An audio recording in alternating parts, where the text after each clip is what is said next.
What happens if Canada resets with China and Trump decides Canada just picked the wrong side? Canada is talking about a reset with China. China is suddenly smiling at Canada again.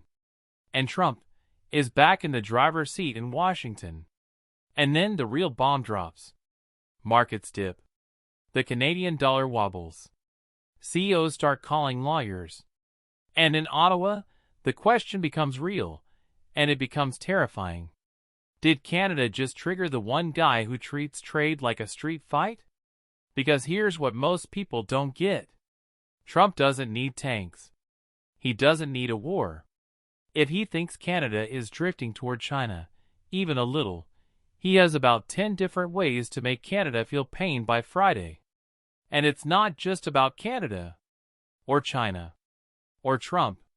This is about something bigger. For decades, America didn't just lead the world. It controlled the lanes. The money lanes. The trade lanes. The security lanes. But now, countries are building detours. Canada, America's closest neighbor, might be quietly doing it too. And if the United States can't keep Canada in its orbit, what does that say about the rest of the world? So the real mystery isn't, will Trump get mad? The mystery is, what does Trump do when two countries, one next door, one across the ocean, start acting like they can ignore him? Because his countermove is not what people think. Why would Canada even touch a China reset, knowing Trump could take it personally? Let's start with the part everybody skips, Canada's incentives. Canada is tied to the U.S. like it's welded. Trade, defense, intelligence, supply chains, energy grids, auto manufacturing. A lot of the time, Canada doesn't just trade with America, it functions with America. So why would any serious Canadian leader, whether it's Mark Carney or anyone in that global finance, technocratic, reset the economy orbit, want to reopen doors with China? Because Canada has lived through the nightmare version of being too dependent on one side. Not long ago, Canada got squeezed hard in the middle of US-China conflict. It felt like being the smaller friend standing between two guys who want to fight in a parking lot. And Canada learned a brutal lesson. If the big powers collide, the middle gets crushed. So Canada's reset talk isn't necessarily a love letter to Beijing. It's something colder. It's insurance. Canada's elites, finance, commodities, universities, exporters, see a world where the U.S. is still powerful, but less predictable. And predictability matters more than people think. Because if the U.S. swings from open trade to tariffs, from global engagement to America first, from stable alliances to sudden loyalty tests, countries like Canada start quietly asking, what if we need options? Not to replace the U.S., just to avoid getting trapped. And then comes the Carney angle. Carney, whether he's directly running things or heavily influencing the direction, represents a certain worldview. Global capital matters. Supply chains matter. Market access matters. And stability is the whole game. So when you hear, reset with China, don't picture a flag-waving alliance. Picture boardrooms. Picture exporters staring at numbers. Picture pension funds. Picture natural resource deals. Now here's where it gets spicy. Because Canada isn't just any country. Canada is America's strategic depth. It's the quiet part of U.S. power nobody talks about. Canada gives the U.S. secure energy, critical minerals, shared defense infrastructure, the world's most frictionless border trade machine. So if Canada starts building warmer channels with China, even limited ones, Washington doesn't just see Canada doing business. Washington sees a crack in the wall. And Trump? Trump sees something even simpler. They're playing both sides. They want our market and China's money. But hold on, because Canada's not the only player here. Canada's reset instinct is about hedging against chaos, not choosing China over America. But China doesn't need Canada to choose. China just needs Canada to wobble. And that leads to the next question, the one that decides everything. If Canada opens the door even a little, what does China actually do with that opening? China plays a different game than Trump. Trump plays checkers with a sledgehammer. China plays chess with a calendar. And China's long-term goal isn't just more trade with Canada. It's this: break the idea that America can lock the world into one system. Because the U.S. built dominance on something people don't notice until it shakes. Coordination. The dollar. Alliances. Standards. Intel sharing. Trade rules. Sanctions networks. When America wants to isolate you, it usually doesn't do it alone. It gets partners. So China's move is to quietly weaken the partner web. And Canada is a prime target, not because Canada is weak, but because Canada is close. Now here's the part most people miss. China doesn't need Canada to become pro-China. China just needs Canada to become less automatic about the U.S., less automatic about bans, less automatic about joint messaging, less automatic about lining up behind American pressure campaigns. Because every time Canada hesitates, the U.S. loses a little bit of that clean North America as one block power. And it can get even more tactical than that. Imagine you're Washington. You're trying to reduce dependence on China. So you push supply chains closer, Mexico, Canada, friendshoring, nearshoring. But what if China gets really good at this game? Chinese capital plus Canadian location plus North American market access. This is where things get politically explosive. Because if Chinese-linked firms expand in Canadian critical sectors, batteries, EV components, rare earth processing, telecom infrastructure, port logistics, Washington starts asking, is Canada becoming a platform? Not for Chinese culture. Not for Chinese flags. For Chinese leverage. And there are two specific areas where this gets terrifying fast. 1. Critical minerals and the EV supply chain. The future economy runs on stuff you don't see. Lithium, nickel, cobalt, graphite, rare earths. Canada has a lot of it. China processes a lot of it. So if Canada leans into reset vibes, China's dream scenario is simple. Lock in Canadian resource access while the U.S. is distracted. 2. The Arctic and shipping routes. The Arctic is turning into a new map. Melting routes.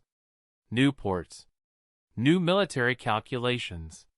China calls itself a near-Arctic state. Canada sits on Arctic geography that suddenly matters more. If U.S.-Canada trust gets weird, Arctic coordination gets weaker. And China loves that. Now, pause.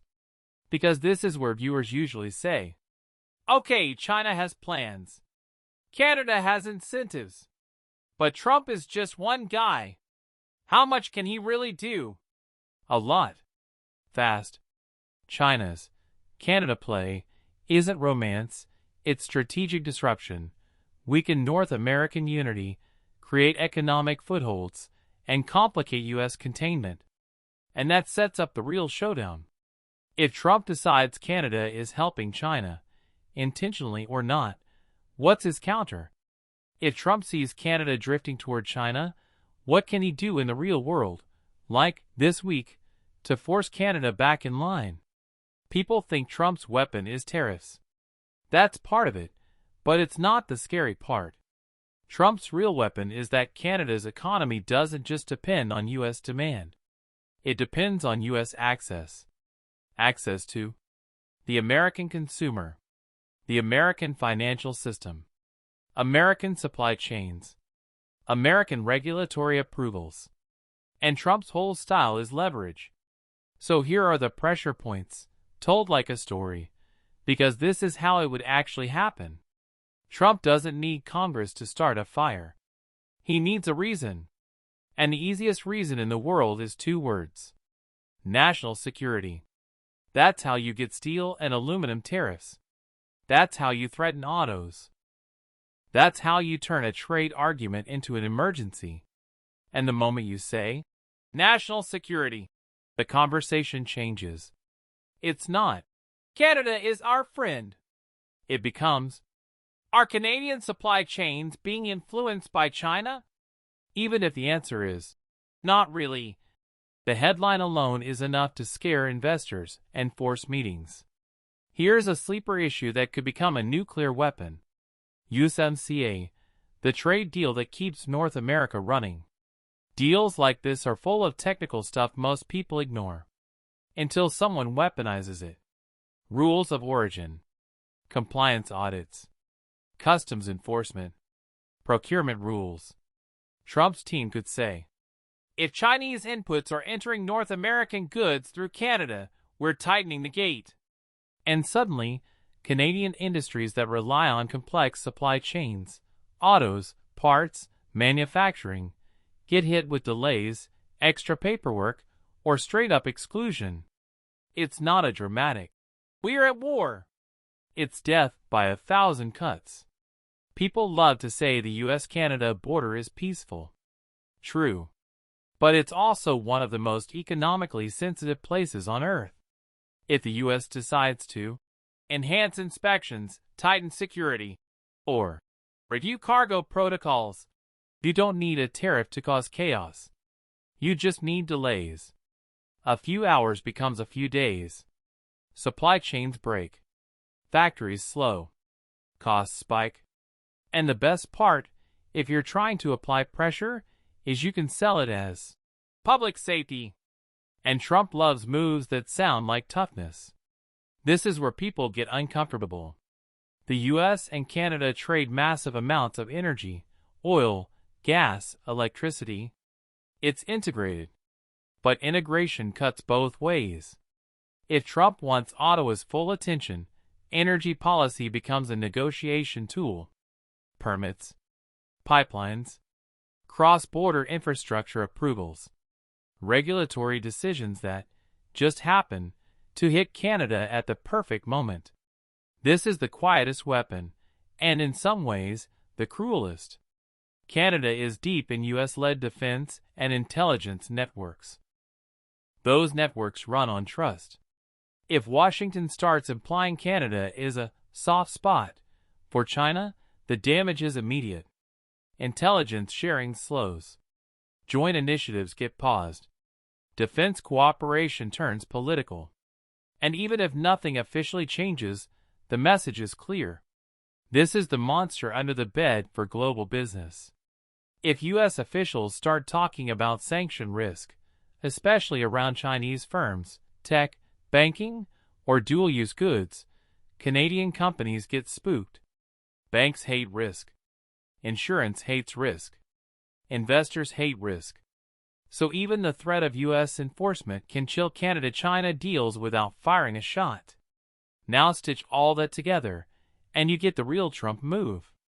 Not one big announcement. A cascade. A tariff hint here. A customs review there. A USMCA compliance warning. A national security investigation. A quote from a cabinet official about Chinese influence. And by Friday, Ottawa isn't debating China policy anymore. Ottawa is doing damage control. Because Trump's strategy wouldn't be, let's punish Canada forever. It would be simpler. Make Canada choose fast. Trump's counter isn't just tariffs.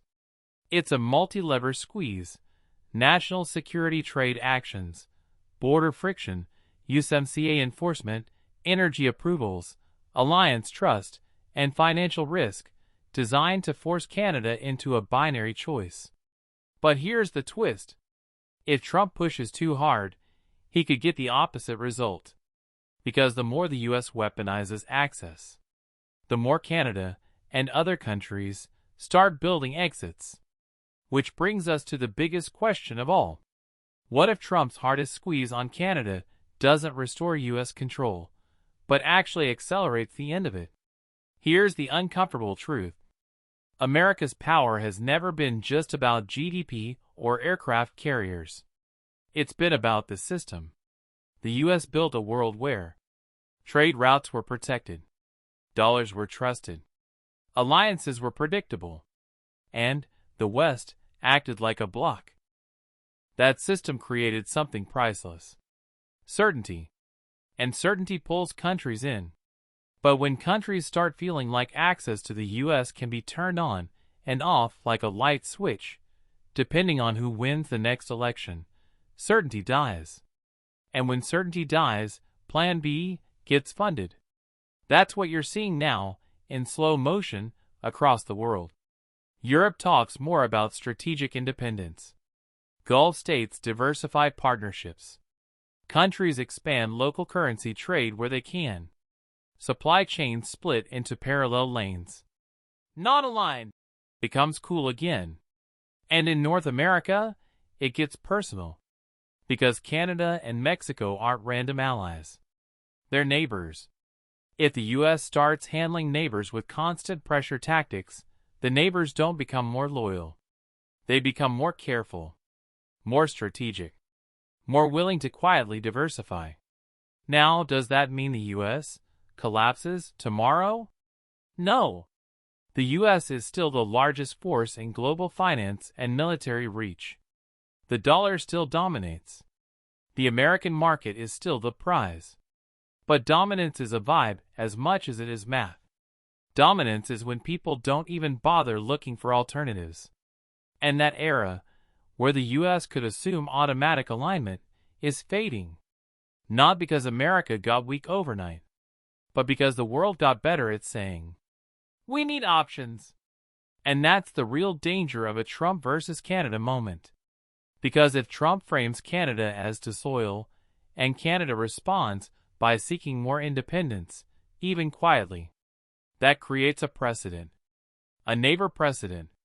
And if America can't keep the closest neighbor fully aligned, why would anyone else stay fully aligned? That's how the end of dominance looks. Not one big defeat. 100 small workarounds.